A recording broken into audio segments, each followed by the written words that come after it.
Today I'm going to be answering the question, can you be convicted of a crime based on the testimony of one witness alone?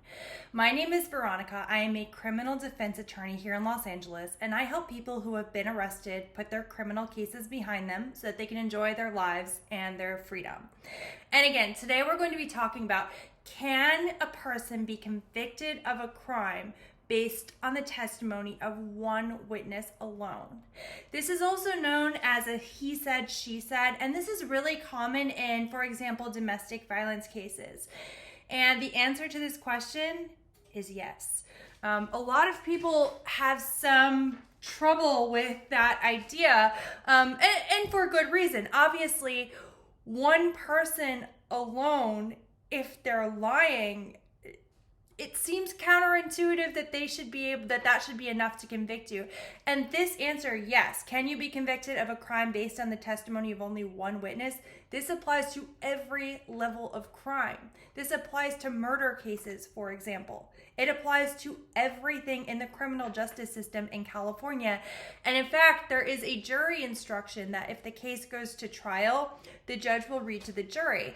And it says, the testimony of only one witness can prove any fact. Only one witness, any fact, and in fact, all facts. Before you conclude that the testimony of one witness proves the facts, you should carefully review all the evidence. Well, duh, of course you should carefully review all the evidence. So what can you do about this? So domestic violence, let's talk about those types of cases because those are the he said, she said sorts of cases. One thing you can do is you can put your own witness up there. So in many cases, if it's domestic violence, there are only two people there and it's going to be the defendant that you put on the stand. Obviously, that can be risky for a number of reasons.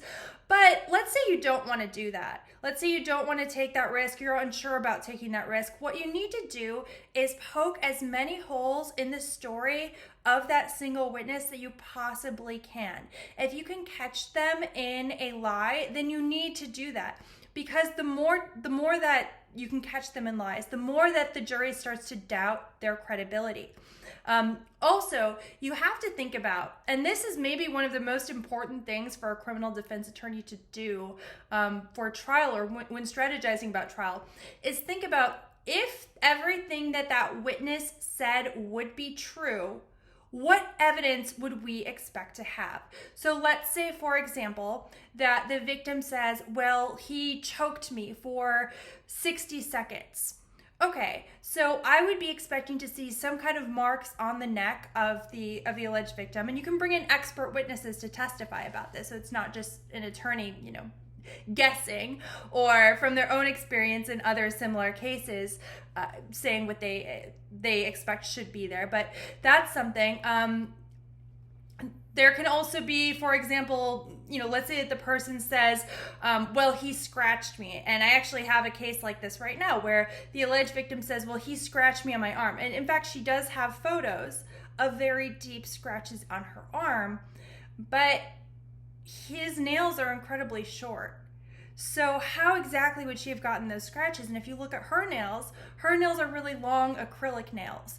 So to me, it seems a little bit more like, okay, well, maybe she accidentally or on purpose scratched herself. There's no way that his fingernails could have done that. And these are things that need to be brought up to try to discredit that single witness's testimony. But why all of this is important is if you have a criminal defense attorney, they know all of this already. Why it is so important for you is that sometimes I hear defendants who want to go to trial and they say, well, they have no evidence. Well, the testimony of a single witness is in fact evidence, and people do get convicted based on the testimony of one person. So it's really important to discuss with your attorney, what can be done to try to discredit that person, whether your attorney thinks that you should testify as well. It's really important to have all of that discussed, gone over in advance, so that you're not thinking, hey, I have a really strong case here, I'm not going to take any deal, and I'm going to take the risk of going to trial. Anyway, I hope that this video helped. If you have a criminal case in California that you need help with, feel free to book a consultation with me below, and you can also give me a call.